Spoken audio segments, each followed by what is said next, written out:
Bienvenidas y bienvenidos a La Dama de Avalon, la novela de Marion Zimmer Bradley que es precuela de la saga de las nieblas de Avalon. Que la disfrutes.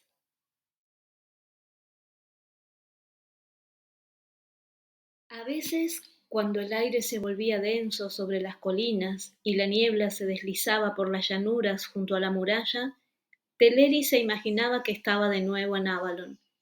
Siempre se sorprendía de que ese pensamiento le doliera tanto. Este no es el país del estío, se decía mientras avanzaba por la calzada con su pony, sino los confines de la tierra de los brigantes, y ya no soy sacerdotisa de Avalon, sino emperatriz de Britania. El jinete que iba delante de ella detuvo su montura y miró hacia atrás con curiosidad como si lo hubiera oído suspirar. Teleri sacó una sonrisa de donde pudo. Durante los 2 últimos años, desde que Caraucio había sido aclamado emperador, Alecto se había convertido en un buen amigo para ella. Su estado físico no le permitía realizar largos desplazamientos ni navegar, pero era una maravilla sentado a un escritorio, y un emperador necesitaba más aún que un comandante a ese tipo de hombres a su alrededor. A veces se asombraba de que Caraucio hubiera aguantado tanto en el poder. Cuando aceptó la aclamación del ejército y se proclamó emperador, ella imaginaba que Roma atacaría a fuego y espada antes de que terminara el año. Pero resultó que un señor de Britania podía rebelarse con mayor impunidad que un general de cualquier otra provincia, y más si gobernaba los mares y tenía a Avalon de su parte. Aun así le parecía que incluso Caraucio se había sorprendido cuando Maximiano, tras perder la batalla en el mar, le había enviado una carta formal de emperador a emperador en la que le felicitaba por su nuevo cargo. Sin duda, los romanos tendrían sus razones. Por una parte, la paz que Maximiano había firmado con los francos no había durado. Todavía intentaba mantener a los clanes en las fronteras de la Galia y al mismo tiempo pacificar la zona del Renus. Por la otra, Diocleciano estaba luchando contra los sármatas y los godos en el Danubio. También se oían rumores de refriegas en Siria. A Roma ya no le quedaban hombres. Los emperadores debían de haber pensado que siempre y cuando Britania no constituyera una amenaza contra el imperio, podían permitir que administraran sus propios recursos y sus propias defensas.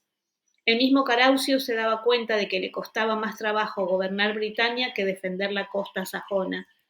Teleri miró ansiosa la línea gris de mampostería que recorría las colinas. Al otro lado de dicha línea, los pictos vivían en libertad, y su sangre era tan celta como la de los brigantes que vivían a ese lado de la muralla. Pero las tribus salvajes de Alba habían sembrado un terror tan grande en el corazón de sus hermanos romanizados como el que los britanos del sur sentían por los sajones, y era mucho más antiguo. Cuando la niebla se hizo más espesa, Teleri se puso la capucha de la pesada capa que llevaba, y el mundo quedó limitado a ese trozo de calzada enmarcado dentro de la tela gris. La humedad, al caer, oscurecía la arena del camino y cubría de rocío el brezo. Si continuaba así, tendrían que encender las antorchas, a pesar de que aún faltaba mucho para la noche. El guía alzó la mano, y ella detuvo su pony y escuchó. Era difícil distinguir los sonidos con aquel tiempo, pero algo se acercaba. La escolta la rodeó, con las lanzas a punto. Estaban alerta, pero era una locura intentar escapar cuando ni siquiera veían el camino. Teleri distinguió un sonido rítmico de pasos y un tintineo demasiado regular para que se tratara de jinetes pictos. Alecto retrocedió con su caballo para bloquear la calzada delante de ella. Teleri oyó el roce del acero cuando desenfundó la espada. Se preguntaba si sería un buen espadachín. Sabía que había estado practicando con uno de los centuriones, pero solo llevaba 2 años. De todas maneras, la determinación que había mostrado al situarse entre ella y el peligro la complació. Todo se quedó paralizado durante un momento. Luego vieron unas sombras que se dibujaban en la penumbra, y un destacamento de legionarios apareció tras la niebla y se detuvo delante de ella. Gallo Martino, optio de la guarnición de Vindolanda, He sido enviado para escoltar a la emperatriz. Saludó. La señora ya tiene escolta, contestó Alecto. Hemos sido enviados como refuerzos hasta Costopitum, dijo Loptio en tono adusto. Anoche los pictos entraron en Vercovicium. El emperador ha salido tras ellos y nos ha enviado para asegurarse de que llegáis a salvo, añadió con un tono que dejaba entrever que le molestaba estar de guardia mientras sus compañeros se encontraban ociosos. Carancio prefería que se quedara a buen recaudo en el Buracum, y ahora Teleri entendía por qué. Siempre había visto la muralla como una barrera tan inquebrantable como las mismas nieblas que envolvían a Avalon, pero aquella cinta de piedras se antojaba muy frágil ante la vastedad de las llanuras. Era una obra humana, y lo que un grupo de hombres construye, otro puede destruirlo. Cuando llegaron a Corstopitum, la noche había caído, y la niebla había pasado a ser una lluvia fina y penetrante. La ciudad estaba estratégicamente situada en la orilla norte del río, donde la calzada militar atravesaba el viejo camino hacia Alba. Durante los primeros años se habían establecido allí un gran número de artesanos que producían material militar y de funcionarios que se encargaban de los graneros imperiales. Mientras subía por la calle principal hacia la posada, con la humedad calándole en los huesos, Teleri pensó que aquel lugar le parecía triste. La mayor parte de los edificios estaban abandonados y el resto necesitaba con urgencia una reparación.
Pero no veía nada en esos páramos del norte que le inspirara amor.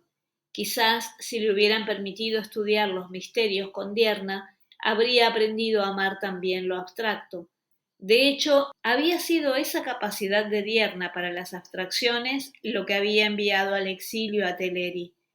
Esta ya no deseaba ser emperatriz de Britania ni tan siquiera de Roma. Ambos títulos le resultaban igual de irreales. Ya no soñaba con ser libre. De repente se preguntó si alguna vez volvería a importarle algo. Las siguientes noticias de Caraucio las recibieron una hora antes de que llegara él, tumbado sobre una litera con una puñalada profunda en el muslo que le había asestado un jinete picto.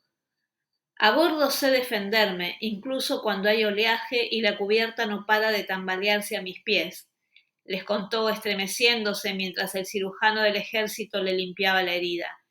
Pero luchar montado a caballo es algo completamente distinto. Aún así, les dimos su merecido.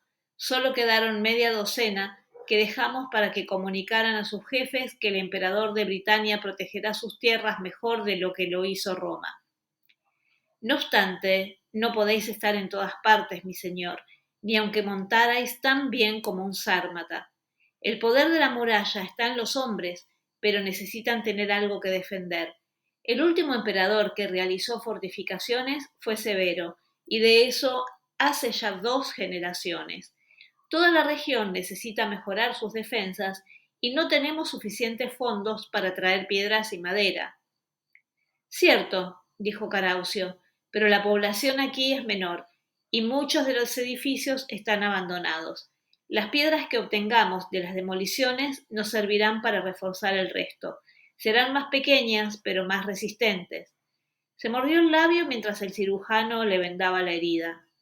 Como Britania, acabó. Gotas de sudor perlaban su frente. Alecto sacudió la cabeza con impaciencia. ¿Está bien? Le preguntó el cirujano mientras éste guardaba los instrumentos. ¿Le causará la herida algún problema a largo plazo? El cirujano, un egipcio que todavía iba envuelto en pañuelos y bufandas, a pesar de llevar décadas lejos del sol de su tierra, se encogió de hombros y sonrió. Es fuerte. He visto a hombres con peores heridas recuperarse y luchar al día siguiente. Yo me haré cargo de la enfermería, dijo Teleri. Cuando una emperatriz ordena, incluso el emperador debe obedecer. El cirujano asintió. Si reposa y deja que se cure bien, no habrá problemas. Eso sí, le quedará cicatriz. Otra más, dijo Caraucio molesto. Es lo que os merecéis por arriesgar la vida en una empresa que cualquier comandante de caballería con 5 años de servicio habría llevado a cabo igual de bien, comentó Alecto con severidad. Si tuviéramos oficiales de sobra, contestó el emperador, ese es el problema. Ahora que no enviamos los impuestos a Roma, Britania es más próspera, pero eso le convierte en un bocado más apetecible para los lobos, tanto los de mar como los de tierra. A los hombres de las tribus del sur se les ha tenido prohibido el uso de armas durante tantas generaciones que ya no sirven como milicia, y la mayoría no abandonarán sus hogares para servir en el ejército. Me han dicho que pasó lo mismo durante los primeros años del Imperio Romano. ¿Y cómo resolvieron el problema? Preguntó Teleri. Reclutaron soldados de las tierras bárbaras conquistadas, cuyos hijos no habían olvidado que habían nacido para luchar. Albergo serias dudas al respecto. No creo que Diocleciano permita que os hagáis con sus reservas de reclutas, dijo Alecto. Cierto, pero tendré que sacar hombres de donde sea.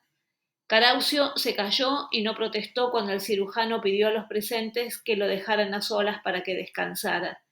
Teleri pensó que una vez desapareciera el dolor, sería un paciente muy difícil. Parecía indefenso, allí tumbado, y de repente le invadió un sentimiento de compasión por su dolor. Durante el invierno, mientras se le curaba la herida, Caraucio se devanó los sesos pensando en la manera de equilibrar los recursos económicos y humanos. Su mandato había prosperado satisfactoriamente gracias a Alecto, pero todo aquel dinero en las arcas no hacía más que criar polvo. Tenía que gastarlo comprando hombres. Las tribus salvajes del norte eran viejos enemigos, inaceptables para los habitantes de la Britania romana. Incluso aunque los contratara un emperador, debía buscar en otra parte.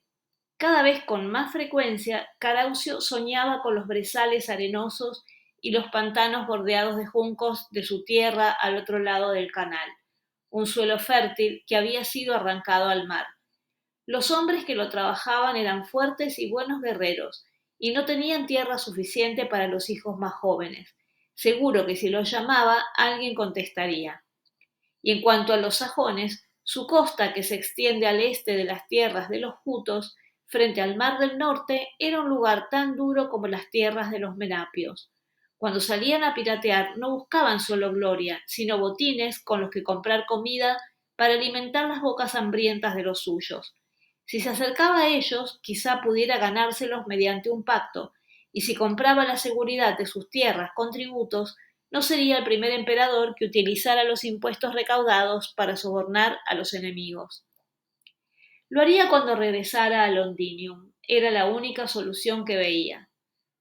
En los idus del mes de mayo aparecieron 3 embarcaciones por la costa sureste de Britania. Durante los últimos años, incluso el pastor más humilde había aprendido a reconocer las velas confeccionadas con retales de cuero de los barcos sajones. En los pueblos sonaron las alarmas y todo quedó en silencio. Los vigías de Rutupia recordaron sus órdenes. Observaron, bajo un silencio sepulcral, cómo los barcos entraban en el estuario del Stur y seguían remando río arriba. Al final del día llegaron a Durovernum, Cantiacorum, una ciudad tribal de los cantíos, cuyas murallas recién construidas reflejaban la luz rosada del sol poniente. Desde el pórtico de la basílica, Caraucio vio a los jefes germánicos marchar por la calle principal con sus soldados. Iban escoltados por legionarios con antorchas, intranquilos por la posibilidad de tener que defender a sus enemigos ancestrales del odio de los habitantes de la ciudad. Si los sajones notaron la tensión, no dieron muestra de ello. Al contrario, las sonrisas que cruzaban de vez en cuando mientras miraban a su alrededor parecían indicar que consideraban divertido ese peligro. La invitación de Caraucio había sido redactada en términos sencillos y comprensibles, y en caso de que tuviera problemas para comunicarse verbalmente con ellos, los guerreros menapios que había llevado como escolta desde Germania Inferior lo asistirían. Para reforzar su mensaje, mandó que le confeccionaran ropa al estilo germánico, pantalones largos de lana fina, teñida de dorado, con las perneras atadas a los tobillos, y una túnica de lino azul adornada con brocados griegos y pulseras de oro. Del cinturón, adornado con medallones de oro brillantes, colgaba una espada de la caballería romana, para recordarles que era un guerrero, y por encima llevaba un manto púrpura imperial sujeto con un broche de oro pesado para que no olvidaran que también era emperador. Sus ropas decían que se hallaban frente a un jefe de rango y poder. No se trataba de un romano astuto que vendería su honor por unos lingotes de oro, sino de un rey con el que un guerrero libre podría sellar un pacto. Sin embargo, al ver avanzar a sus invitados hacia él, Caraucio no pensaba en la simbología de su atuendo, sino en lo cómodo que era en comparación con el romano. En la basílica habían dispuesto una gran mesa para el banquete. Caraucio la presidía y los jefes germanos se sentaron a su lado. Sus hombres ocupaban los bancos al otro extremo de la mesa, y los esclavos lo abastecían de vino galo. Los britanos estaban acostumbrados a pensar que todos los piratas eran sajones, pero de hecho eran de diferentes tribus. El hombre alto que estaba sentado a la derecha del emperador se llamaba Hlodovic, un franco de agua salada que le causaba multitud de problemas a Maximiano. Junto a él se encontraba uno de los últimos erulios que quedaba en el norte, un hombre fornido de barbacana que había unido sus fuerzas a las del líder anglio Wulfer, el cual estaba sentado a continuación. Por último, había un frisio de semblante adusto llamado Radbod. Tu vino es bueno, dijo Wulfer, apurando la copa y esperando a que se la rellenaran. Bebamos por vosotros, respondió Caraucio alzando la suya. Había tomado la precaución de reducir la capacidad de su copa cubriéndola hasta la mitad con cera. En la marina había aprendido a empinar el codo, pero el aguante de los guerreros germánicos era legendario y para ganarse su respeto era fundamental seguirles el paso. Beberemos tu vino gustosos, aunque en casa tenemos ánforas que son igual de buenas, dejó caer Lodovic. Pagado con sangre, dijo Caraucio. Es mejor recibir el vino como un presente y derramar sangre en una batalla noble. ¿Lo crees así? Le preguntó Lodovic entre risas. ¿No viene este vino de la Galia? ¿No han disminuido tus provisiones desde que ya no eres amigo de Maximiano? Últimamente vuestros primos lo han mantenido ocupado en Bélgica, contestó Caraucio riendo también.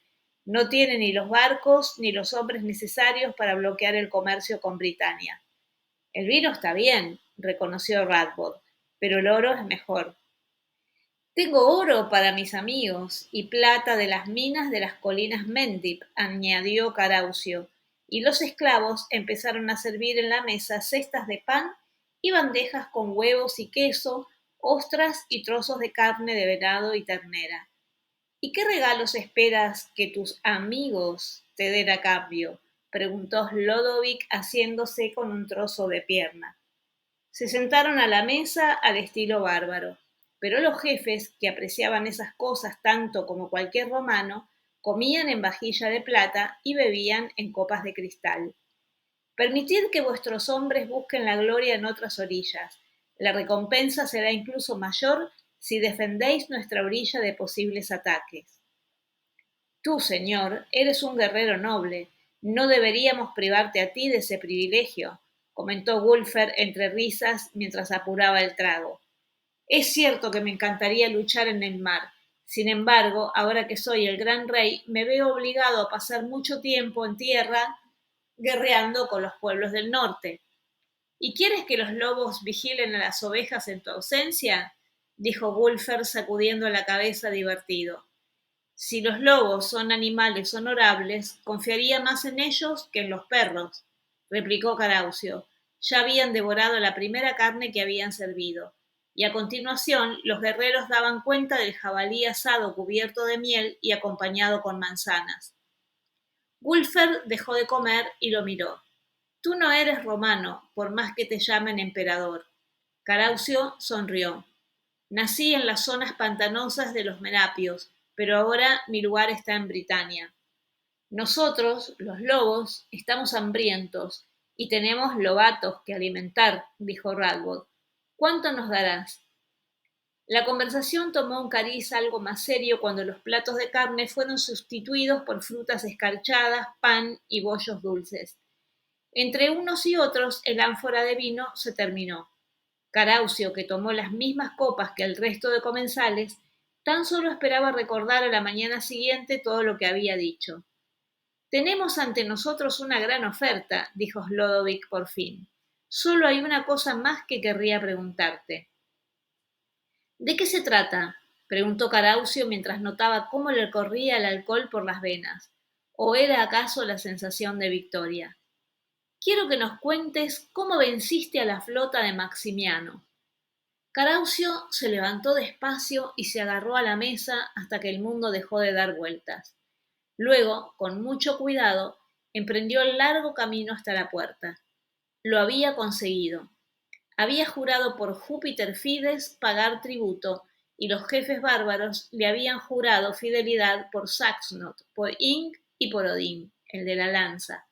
Estaban todos sentados a la mesa, con las cabezas apoyadas en los brazos, mientras sus hombres roncaban en los lechos que habían habilitado para ellos en el suelo de la sala. Pero él, Caraucio, había ganado en la negociación, y también en la bebida, pues era el único del salón capaz de tenerse en pie.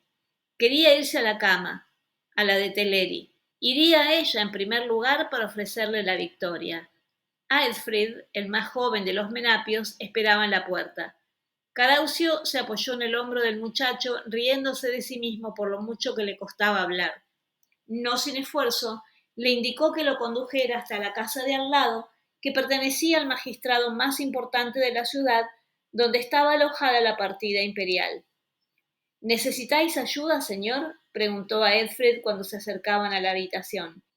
¿Queréis que llame a vuestro sirviente personal o...? No. Caraucio se tambaló de manera graciosa. Soy marinero, ¿no lo sabes? En la marina se reían de un tipo que no aguanta el vino. Yo mismo me quitaré la ropa. Dio un traspié y se sujetó contra la pared. Quizá mi mujer me ayude, dijo riéndose. El guerrero abrió la puerta de la habitación de la emperatriz manteniendo la antorcha para que Caraucio pudiera ver por dónde andaba. Teleri, chilló, lo he conseguido, he ganado. La antorcha proyectaba sombras deformes de él mientras se tambaleaba hacia la cama. Los lobos de mar han pactado una alianza. Había estado hablando en la lengua germana toda la noche y no se dio cuenta de que seguía haciéndolo. Tiró de las sábanas y en la penumbra vio el pálido rostro de Teleri y sus ojos muy abiertos. Entonces ella gritó. Caraucio retrocedió y notó que se desplomaba. Cuando el vino cumplió su función definitivamente, lo último que recordaba era el terror en los ojos de Teleri. Por la mañana el emperador se levantó con un fuerte dolor de cabeza y la boca seca como el esparto. Hizo una mueca con la esperanza de que los jefes germanos se sintieran peor que él. ¿Cómo era posible que se encontrara tan mal? ¿Estaría haciéndose viejo? Entonces abrió los ojos y vio que estaba en la cama de Teleri solo. Se quejó en voz alta y la puerta se abrió. Su sirviente personal le quitó la ropa germánica manchada de vino, lo lavó y lo vistió con una túnica limpia. Caraucio vio a Teleri en el comedor pequeño, donde por lo general desayunaban. Ella lo miró cuando entró por la puerta y él, al ver en sus ojos el mismo terror que había visto la noche anterior, se paró en seco. Discúlpame, dijo fríamente, no quería molestarte. Teleri no dijo nada, ni siquiera levantó la mirada del plato. Solo quería contarte el éxito de mi gestión. Hemos firmado un trato. Los jefes germánicos enviarán guerreros. Sajones, susurró Teleri entre dientes apretando los puños bajo la mesa. Frisios, francos y erulios, la corrigió sin dejar de pensar qué le pasaba a su esposa. Para mí, todos son lobos sajones. Creía que ya no me afectaría. Ha pasado mucho tiempo ya. La mujer sacudió la cabeza y Caraucio notó que estaba llorando. Teleri, exclamó acercándose a ella. No me toques, gritó mientras se levantaba con tanta prisa que tiró el banco. Eres uno de ellos. Pensaba que eras romano, pero cuando te miro veo su cara. ¿La cara de quién, Teleri? ¿De quién? Preguntó Caraucio. Le temblaba la voz debido al esfuerzo que estaba haciendo para no gritar. La del sajón, contestó ella en una voz tan baja que Caraucio tuvo que aguzar el oído. La del hombre que intentó violarme cuando tenía 18 años. Llegó el verano y con él el norte de la provincia se sumió en una paz que sus gentes jamás habían imaginado. Los sajones, con el sabor del juramento todavía fresco en los labios y los bolsillos llenos de oro britano, se volcaron de pleno en las costas. Pero los irlandeses no habían jurado nada y empezaron a saquear las tierras de los silures y los demetos, por lo que el emperador y su corte se dirigieron al oeste para defenderlos. Teleri le había pedido permiso para quedarse con su padre, pero el emperador, que sabía lo mucho que las tribus occidentales valoraban a las reinas, consideró que llevándose consigo a su mujer demostraría la confianza que tenía en sí mismo para defenderlos. Teleri creía que aún albergaba esperanzas de volver a meterse en su cama. Había intentado controlar sus sentimientos, pero desde el banquete de Cantiacorum no podía soportar que la tocara. Cuando lo miraba aún veía al enemigo, incluso cuando no llevaba su vestimenta menapia ni estaba rodeado de guardaespaldas bárbaros. Como emperatriz, Teleri tenía sus propios sirvientes. Viajaba en una litera de caballos rodeada de su gente y si por la noche no quería compartir la cama con su marido, decía que estaba cansada del viaje y que necesitaba dormir sola. Cuando llegaran a Venta Silurum, se suponía que tendrían que dormir juntos y sería más difícil inventarse excusas. Así que cuando arribaron a la desembocadura del Sabrina, pidió permiso para dirigirse hacia el sur, a Aqua Azulis, a tomar las aguas. Caraucio accedió, pensando que un tiempo separados ayudaría a cerrar las heridas. La noche anterior a la despedida la pasaron en Coriño, la antigua capital de los dogunos, que estaba situada en el cruce de la calzada de la Zanja con la calzada principal que se dirigía hacia el oeste. Era una ciudad pequeña pero próspera, famosa por la maestría de los artesanos que fabricaban los mosaicos, la mayor industria del lugar. Mientras se acomodaba en uno de los divanes, Teleri pensó que aquella Mancio resultaba demasiado opulenta. Era obvio que solo Roma podía producir algo tan lujoso, pero lo que resultó verdaderamente desconcertante fue ver a Dierna entrar en la sala. Como de costumbre, la figura de la suma sacerdotisa, tras la apariencia sencilla que le otorgaba el vestido azul, se sobreponía a todo lo que había a su alrededor. Teleri recordó que ahora era emperatriz y que por lo tanto estaba jerárquicamente por encima de cualquier sacerdotisa. Así que se sentó y le preguntó a Dierna qué hacía allí. Mi deber. He venido para hablar con tu marido y contigo. La sacerdotisa tomó asiento en uno de los bancos. Teleri observó que se retorcía las manos. ¿Sabe Caraucio que estás aquí? Teleri se revolvió en el asiento y se arregló los pliegues de su palio carmesí para que cayera con más gracia. No había necesidad de responder. La puerta se abrió y entró Caraucio, seguido de Alecto. Tras ellos vio las figuras de los grandes guardaespaldas bárbaros y sin poder evitarlo se puso en tensión. El portazo ahogó su suspiro. El emperador se paró en seco, observó y saludó a Dierna. Señora, vuestra presencia nos honra. Es cierto, contestó, os honro. Sin embargo, vos no nos honráis en absoluto con esas ropas bárbaras. Teleri tomó aire. Desde luego iba al grano. Caraucio echó un vistazo a sus pantalones germánicos y se ruborizó. Cuando levantó la vista, su mirada no era nada complaciente. Nací bárbaro, dijo en voz baja. Esta es la ropa que yo vestía de joven y me resulta cómoda. Además, es la ropa que llevan mis aliados. Entonces, ¿renunciáis a los dioses de Britania que os han subido a lo más alto? Dijo Dierna con los ojos encendidos. Un cerdo no tiene por qué avergonzarse por osar en el fango, pero un hombre debería ser más sensato. Habéis estado en la cima de Thor y habéis oído el canto de las estrellas estivales. Llevabais los dragones tatuados en los brazos antes de que la Atlántida se hundiera bajo las olas. ¿Pensáis renegar de la sabiduría acumulada durante tantas vidas y volver al fango del que las razas nacientes intentan salir? Ya no sois uno de ellos. Ahora pertenecéis a Britania. Sí, es cierto. ¿Pero qué es Britania? El árbol que da cobijo a los pueblos alza sus ramas al cielo, contestó Caraucio pausadamente, pero debe tener las raíces en la tierra o morirá. Britania es algo más que Avalon. Durante mis viajes por esta isla he conocido a hombres de todos los rincones del imperio, cuyos hijos apreciaban estas tierras como si pertenecieran a ellas. Protegeré a todo el mundo, a todos aquellos que tengo a mi cuidado.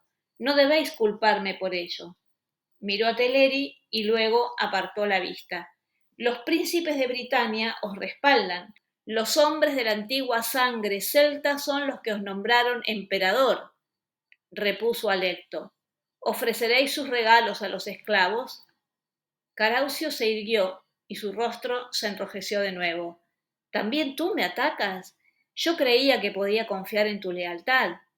Entonces, tal vez deberíais reconsiderar la vuestra, repuso Alecto implacable. Si estáis decidido a renunciar a vuestras raíces, no os ofendáis si os recuerdo que mis padres eran reyes belgas. Caraucio le clavó la mirada. Luego miró a Dierna y a Teleri, que apartó la vista. Finalmente el hombre suspiró. Haced lo que debáis, pero estáis equivocadas. Recuerdo perfectamente quién me hizo emperador. Quienes primero me aclamaron fueron los soldados y los hombres de la flota, no los príncipes britanos que ya no llevan armas. Britania fue celta en un principio, pero ya no lo es. En Moridunum hay hombres de muchas razas diferentes que derraman su sangre por defenderos. Mi sitio está junto a ellos. Dejo para vosotros las discusiones filosóficas. La emperatriz de Britania se dirigió hacia Aqua Azulis para tomar las aguas y realizar ofrendas a la diosa.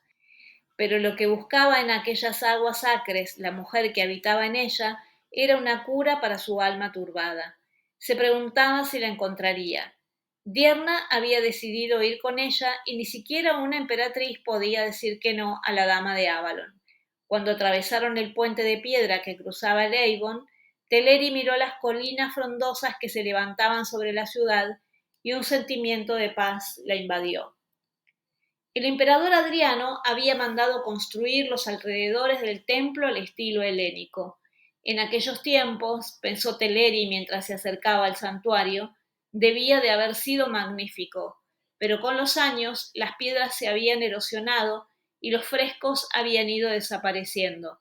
Le parecía que aquel lugar se había convertido en una extensión de la diosa, agradable y acogedor como un vestido que ya se ha amoldado al cuerpo del que lo lleva. Se paró ante el altar del patio, enfrente del riachuelo, y tiró un poco de incienso al fuego.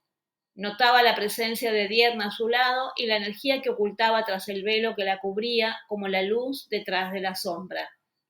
Las sacerdotisas de Sulis habían recibido a la dama de Avalon como a una colega. Sin embargo, no tendría ninguna autoridad durante el ritual, y eso le produjo a Teleri cierta satisfacción. Atravesaron el patio y subieron por las escaleras del templo rodeado de ninfas y vigilado por una gorgona que las observaba desde el frontón. En el interior colgaban unas lámparas que iluminaban con suavidad los rasgos dorados del rostro de la imagen a tamaño real de Minerva Sulis que brillaban bajo el casco de bronce. A pesar de su atuendo militar, la expresión del rostro reflejaba tranquilidad. Señora, pensó Teleri levantando la vista, ¿podéis transmitirme la sabiduría?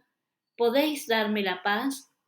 Sin que pudiera evitarlo, recordó imágenes de las sacerdotisas cantando alrededor de Héctor, bajo el brillo plateado de la luna. En aquella época había sentido la presencia de la diosa que la llenaba de luz.